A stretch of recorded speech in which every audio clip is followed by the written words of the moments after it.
फरमाने लगे तुम्हें एक वजीफा बताता हूँ, अमीर जितनी भी नेकियां करेंगे तुम अमीरों से आगे रहोगे। या रसूलल्लाह वो क्या? फरमाया जब सोने लगो तो 33 बार सुभान अल्लाह पढ़ो, 33 बार अल्हम्दुलिल्लाह पढ़ो, 34 बार अल्लाहु अकबर पढ़ो। ये पढ़ के तुमने सोना है। गरीब जितने मर्जी अमीर जितने मर्जी सदका तो खैरात करेंगे पर तुम आगे निकल जाओगे। हज़रत अबू हुरैरा रज़ियल्लाहु ताला अन्हु फरमाते हैं उन गरीबों के चेहरे पर इतनी खुशी थी कि जैसे यूं लगा इनके हाथ बड़ी जायदादें आ गई।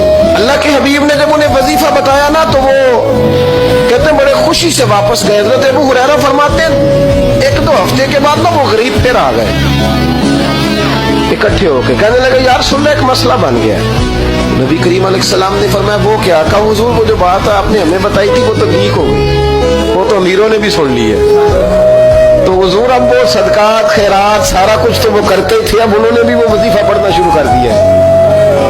एक सहाबी कहने लगे हुजूर मेरा पड़ोसी है, बड़ा अमीर है, तगड़ा है, खाता पीता आदमी है, तो रात को मैंने उसको भी देखा है, वो कह रहा था मुझे भी पता चल गया, मैं भी रोजाना 33 बार सुभान अल्लाह पढ़ के सोता हूँ, 33 बार अल्हम्दुलिल्लाह पढ़ के सोता हूँ, 34 बार अल्लाहु अकबर पढ़ के सोता हूँ। तो या रसूलल्लाह अब हम क्या करें?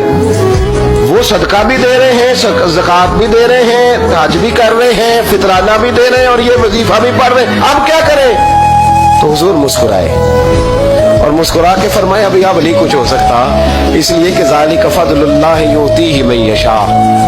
ये आयत पढ़ी हुजूर ने, महबूब फरमाने लगे ये तो अल्लाह का फजल है, वो जिसको चाहता है अता फरमा दे।